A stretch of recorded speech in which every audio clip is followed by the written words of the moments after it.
Welcome to the Catholic Cafe, where Catholic truth is served fresh daily.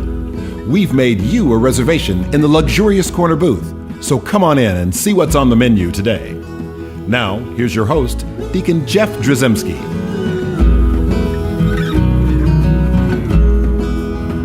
Greetings and welcome to the Catholic Cafe. I'm Deacon Jeff, sitting in the luxurious corner booth of the Catholic Cafe. And I was, of course, my buddies, my pals, my friends, wow, my cohorts in crime, or whatever. I don't know. Talking about us? Yes, he is talking about us, and he's talking about Venerable Tom Dorian. Hello. And Ziggy Rodriguez. That's me. And we are wrapping up our series on the Transcendentals of the Church, and these are universally recognized concepts, aspects, principles of truth, beauty, goodness, and unity. And we're going to have a little special bonus to announce at the end. Yes. We're going to take a page out of the book from the one of the lost books of the Rodriguez School of Theology. And so it's going to be some good stuff we have to talk about. But truth, beauty, goodness, and unity. And we're doing this in the realm of dealing with agnostics, with atheists, with family members who have kind of fallen away from whether it's the Catholic Church or it really is just the existence of God, and they just don't worry about that or not thinking about that. So a lot of us have kids that are in that situation, and we worry about them and we pray for them. But there's also ways in which we can minister to them, we can evangelize, and then people that we know in our workplaces, our work environments, our extended family experiences, or just being at the grocery store. There are people that, believe it or not, don't believe in God or don't think about God. And even some of us who do believe in God struggle a little bit sometimes and think like, why am I doing this? Where does this come from? And we can always have these personal doubts. But what we've been doing here are shows that the titles have been Finding God Through, and we have the truth, beauty, and goodness. We've wrapped those three up, and now we're doing this fourth transcendental, which is finding God through unity, which you might not have thought about as being one of the transcendentals, right? And what unity might mean. So we remember the Bishop Barron's quote that we've said several times, especially when he's talking about evangelization, talking to people who are not sure about the existence of God, and either that or fallen away from the church, whatever. And he says, lead with beauty. In the beauty, they will see goodness. In the goodness, they will see truth. And he connects those three transcendentals in that way. But the church also recognizes this fourth transcendental of unity. So we should probably talk about like what unity is or how this applies. Why we can do this same thing with unity that we can do with truth, beauty, and goodness. Well, so like a question that we can ask an atheist, for example, is we can ask them to imagine a world if everyone freely chose to love one another in a self-sacrificing way. What the world needs now is love, sweet love. No, but really, if you invite them into that question, if every single person loved every other person, like freely chose to do so in a self-sacrificing way, what would we have? I mean, instantly we'd have peace, we'd have unity. I mean, that's just, it's common sense that's sort of the thing that's missing in the world right now. And everybody clamors for it. Even people who don't believe in God, even people who are basically just secularists going through their life, and they want to keep religion in some kind of box or in their back pocket or over there. They don't want to necessarily, they don't think it's right to talk about God in the public square. But all of those people, all of them, everyone, without exception, seek peace and harmony. And like, can't the world just get together? Come on, people, now. Let's get together. I'm going to start singing all these 60s songs. But the point is, I mean, you stop and think about it. I'm joking, but really, all the 60s songs were about peace on earth and unity, peace and love and happiness. All the hippies were into this concept. It spoke to a basic yearning. And if you talk to an atheist, atheists use the problem of evil as an argument against God. Right. Well, how can we say that there's a God who's all powerful, all loving, and all good if we have so much evil in the world? So, like, here we don't have to address fully the problem of evil. That's its own show. But like, we will be talking about that to some extent. But the fact that they go there, that implies an intuition that if God exists, that God and love and peace and unity, all that should go together. That's right, exactly. Because instead of saying that like there's this problem of evil, we flip the script and say, but our desire for peace is a desire for God. Our desire for peace is like, can we be unified in that? Right? Can we find unity and peace? And they would go like, well, I suppose so. Yeah, there's a line from Mother Teresa. She said that if we have no peace, it was because we have forgotten that we belong to one another. That's right. That we're let's all get on the same page. Yes. Right? And now we know, I say the Catholic Cafe crowd, know that same page is God. Right. Right? Because God is love. Deus caritas est. It's God is love. God is peace. God is harmony. God is truth, beauty, and goodness. Right. Right. And that's we know that to be true. We just have to share that with either. So with the others that don't understand that connection between God and unity. But we should probably talk about what unity actually is. So like unity is oneness, right? But it's an integrated oneness, right? It's parts to a whole being integrated together. And there's lots of different ways we can talk about unity, like art, for example. Like what makes a good movie versus a bad movie? Yeah. Right? Like you see lots of action and violence. I mean, like if you watch a movie... But no cussing. Yes. I don't mean a morally bad movie. Oh, okay. But what I'm saying is if you have...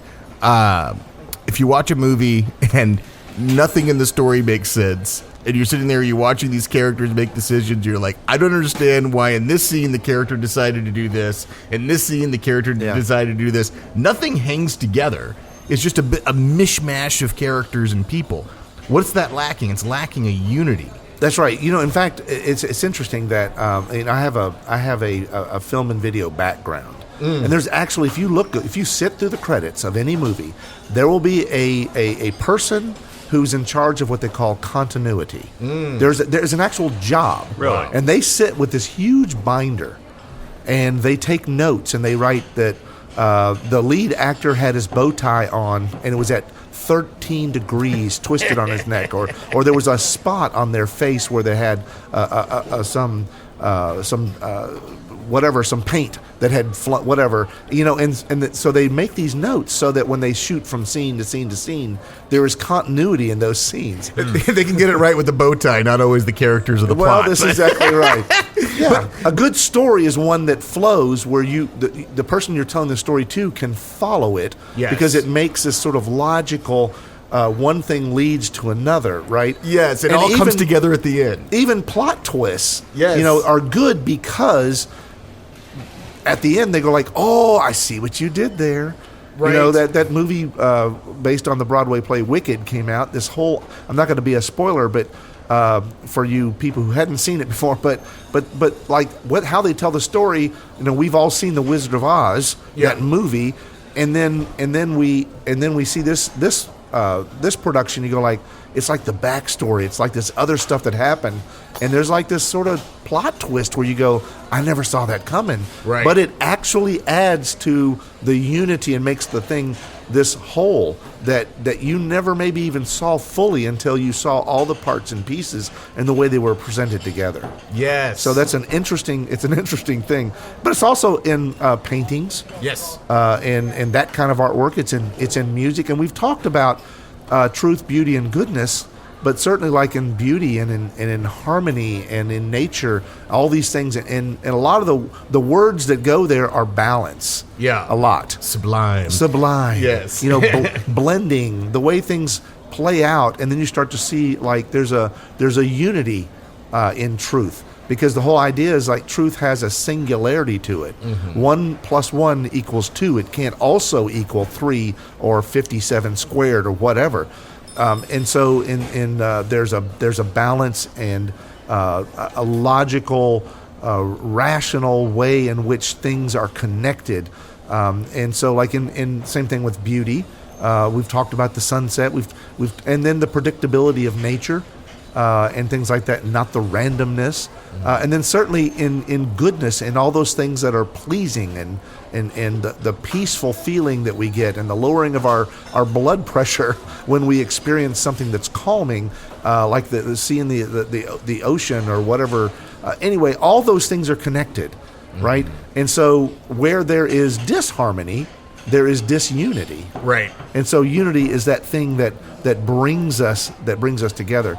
But it's not, and when I say brings us together, kind of now it's like, it's not just about all of nature or all of experience. It's about relationships and human beings as well. Yeah, I mean, people coming together as one, as an integrated whole, and persons coming together as one, as an integrated whole. And it really all begins with God, who is unity itself, right? He's one God, three persons, right? I mean, that's one of the core realities of existence. And we've got the lover, the beloved, the love that spirates between them. That's right. Yeah. Exactly. And this idea of they call the Trinity the greatest Christian mystery. Yeah. Right. How we can have three persons and one nature in this way, and there's a great mystery there. But there's also basically the equation or the DNA or the basis for all of creation, for all of our existence, and God revealed Himself as a family of persons, right? Yes. Living in harmony, living together, and there is a unity in the Trinity. Yeah, and a unity in the fact that God is love. God is a communion of persons. Love is a communion of persons. Yeah. It all fits together. And we're called to share in that communion eternally. And Jesus made it possible for us to do that, but it requires our willing participation. Right. Exactly right. And again, this is where I want to tie in what we're talking about with like the greater world or community that struggles with all the injustice in the world, that struggles with the anger, the bitterness, the hatred, as we all do. But everybody is united in a way of desiring there be peace among nations, that there be peace in our streets. But this is something that doesn't just it doesn't just happen on its own or randomly. We have to will that. We have to want and desire that peace. And that want and desire for peace, in my opinion, is really a want and desire for God. Right, but we have to freely choose God, who is love, right? And there's that relationship between freedom and love. If God just programmed us to love, that wouldn't be love, right? So He gives us free wills, and a lot of us abuse our free wills. So that's gives rise to the problem of evil. He's given us free wills so that they can be used for love. We typically fail to do that. That's right. Well, as an example, Mary gave her fiat, gave her yes. She said yes to God's plan. He didn't say, oh, by the way, Mary, you are going to do this. This is going to happen, and you have no choice. Right, exactly. And so, yes, Jesus made it possible by His, for the salvation of humanity. But Mary's fiat, her yes to the gift of God, these two things go hand in hand. God gives us the gift. We have to receive it.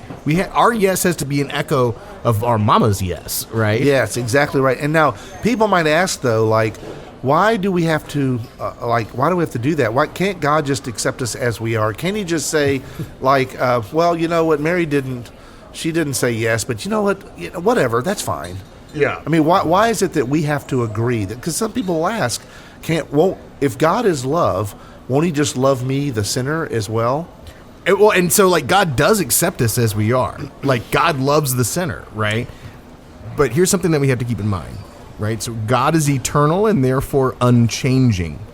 God cannot change. Well, that's true. He cannot change because of who He is. I like to say God does not change, will not change, is not changeable. Sure.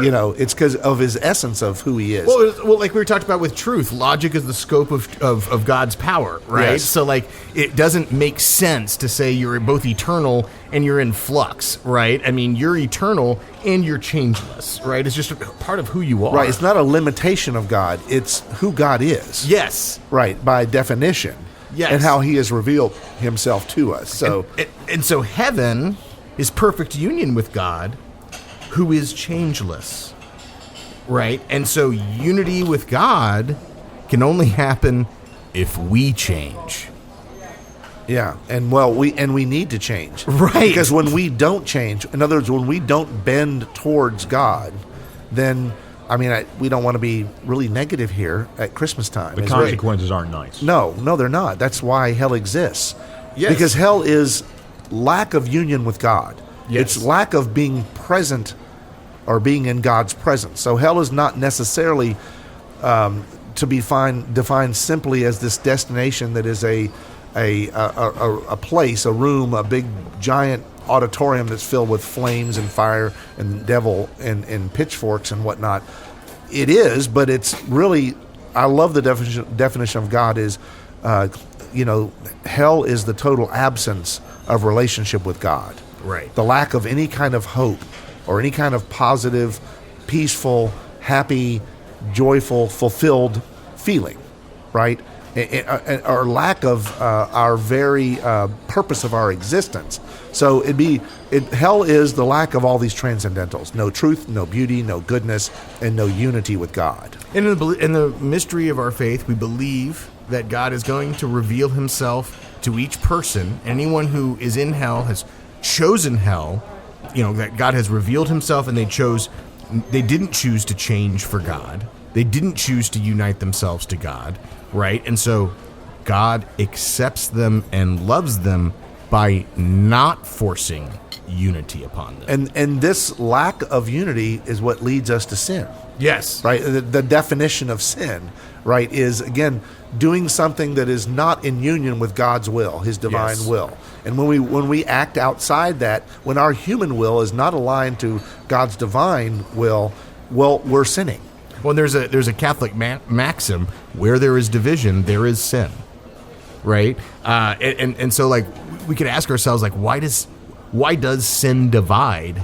Well, all sin is rooted in a lie, right? God is truth. I mean, therein right there is that separation. It's going to separate you Right. from the truth, separate you from God, who is love, right? So a sin is going to separate you from love, even if it feels like it's love. Right, and at the very basis of all sin is the sin of pride, the sin of selfishness, and I want this, I want it now, I want it the way I want it, even though I'm not supposed to have it, or it doesn't benefit the world. And so the thing is, even if you don't believe in God, all the bad things and wanting things for yourself, this is where you're not in union with God. Yeah. Right? And that's division. So where there is division, there's going to be sin. This is why I worry sometimes about, so our modern world tries to grapple with how we can encourage, like, diversity in the workplace or whatever. We're united in our diversity and things like that. To some degree, there's good in variety, in having different influences, like in a culture. I love the fact that I can have all these different foods from all around the world in the United States. These are good. I think these are good and holy things. But sometimes diversity then can actually be a wedge into unity and actually can destroy unity. Yes. And so we have to be cautious that we don't overdo the diversity, especially for the sake of diversity. Yes. It should be diversity, or we'll just say the spice of life, for the sake of unity. Right. I mean, exactly, because ultimately unity is an integrated oneness, right? If we're not coming together, integrated as a whole, then we're missing something. And that's why you said at the beginning that this was about, like, parts of the body. Yeah. St. Paul talks about when one suffers, we all suffer together. When one rejoices, we all rejoice together. And he talks about parts of the body like a foot versus a hand. Yeah. He gets into a little anatomy lesson, but the point is, there are different functions, different characteristics, different motivations. There are lots of different things in influences in the world, and there's hands and feet and eyes, and there's all these different parts of the body, and yet they make up the one whole with one meaning, one purpose, one design, and then one existence, and that is God himself. And God calls us to unity through the church, right? I mean, look at Christ's prayer, right, where he prays that we be one as he and the Father are one, You look at the language of Paul, one Lord, one faith, one baptism. I mean, oneness is a huge part of our faith. The Eucharist is an obvious example, right? Yes, absolutely. And the church itself has always professed, you hear the word orthodox.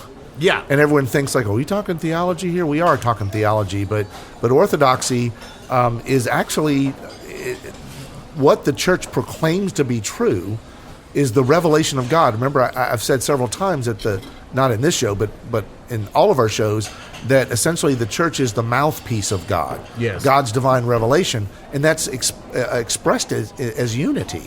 Right, and in Christ's prayer, what does he say when he's praying that we be one as he and the Father are one, that we be consecrated in the truth? And listen, I'm not trying to take away at all what I'm about to say from the Eucharist, because the Eucharist is the source and summit of our faith. Most people would assume that that's the principle of unicity within the church, is the Eucharist, right? And would make total sense to think that way. But actually, if you look at Vatican I, the principle of unicity in the church is the papacy. And so that is having one shepherd, that one final voice as the vicar of Christ, to shepherd us along as we're on this pilgrimage together, right? Yeah, and you brought something up before that's really cool. And, the scriptural account of Peter and his net, when he casts his net over and it's filled with 153 fish or whatever. It's like this, or the big, huge net, but it had no tear in it. And the fact that the word that they used for tear there, that we translate to tear, really meant schism. Yes. No separation, no division. And you think like, here you go with the Peter and the papacy and all that stuff. That's some pretty cool stuff. But then all these other aspects of the church, I kind of want to go through them kind of quickly, but basically, just family life. Oh, church right. Domestic, yeah. Right, so the domestic church is unity, and we have so much division and brokenness in our families. And it's why the church is very concerned about all these things as regards family, things that bring us together. But really, I mean, at the very core of the family is a nuptial embrace. Yeah, there's unity. There's a literal unity, yes. But then there's also a spiritual oneness that happens to be one in flesh, and what that might mean. But all the other things we do as families, praying before meals and all these things. But then also like solidarity and working for the universal good and all the poor people, taking care of the poor. We don't do it just because we see these isolated people that are over there on an island and we toss them a few scraps every once in a while. We're trying to reintegrate them into a unity. We're trying to raise people up. Right, not us necessarily as God did by humbling himself going down. Right. We will go down, but only to bring up and to raise up. And that's why God did what he did. And that's what we do in solidarity. But then there's just everything that we do, we're all called to unity. Right. And that's something we always have to remember, that we're never called to be separated. Yeah, all of our encounters are supposed to be an opportunity for unity in terms of accompanying those that we might be walking alongside in the faith. And there's also opportunity just for unity in our everyday life that I think we should pay attention to as well, like unity through reconciliation. There's a phrase within the Catholic Church, I heard a Dominican friar say it, holiness is reconciliation. So reconciling with God through confession, accepting sufferings from God also promotes unity with God. When I say accepting sufferings from his permissive will, the ones that he permits, that we're being patient with his plan when we do that. And then also just trying to be more patient with ourselves and more patient with others. This is all a way to grow in unity with one another. And remember, Jesus said when he was asked, what's the greatest commandment? Yeah. Right? It's love God with all your heart, soul, mind. But then he also said, love your neighbor as yourself. Yes. He united those things that sometimes people have no experience of God. Right. They think they don't believe in God, but they may believe in you. And what I mean by that is you can speak God to them through your kindness, through your you can create your unity and then also reveal God to them in this experience when you're talking to people that don't when you reconcile, help people to reconcile to humanity, but also to the church, is what's ultimately going to happen there. And I think that's an important thing as we enter into our Christmas celebrations. You know, we might have somebody with a broken relationship in our family, trying to promote unity by promoting healing and reconciliation the best we can, reconnection in those relationships. Or if, as you said just now, if they have a broken relationship with God, let God love them through you. And that's something we can do during our Christmas season. We buy a lot of gifts, and we we plan a lot of parties, and family are going to be around. And maybe this Christmas season is an opportunity for all of us to look at all this and go, you know, I can probably do a little side Christmas gift to my family, might be to heal some brokenness, to see an opportunity to bring people together, because we all have these differences that are ultimately going to lead to sin, you know, in separation and brokenness. And yet Jesus came to heal us. He came that we might have life, and life to the full. And he prayed for our unity, not only with the church and with all of the humanity universally, but in our families. And we have the opportunity to be able to do that.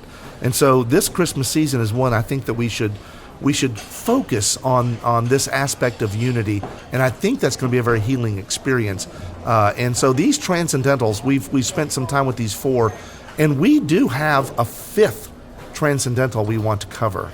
Yes, and we're going to do that as a show separately. So I'm just teasing this a little bit, and we're going to tell them it's simplicity. It's simplicity. And if we have any philosophers or theologians in the audience, you can write us angry emails, but listen to the show first. That's exactly right. That's exactly right. We're just kind of bending theology just a little bit.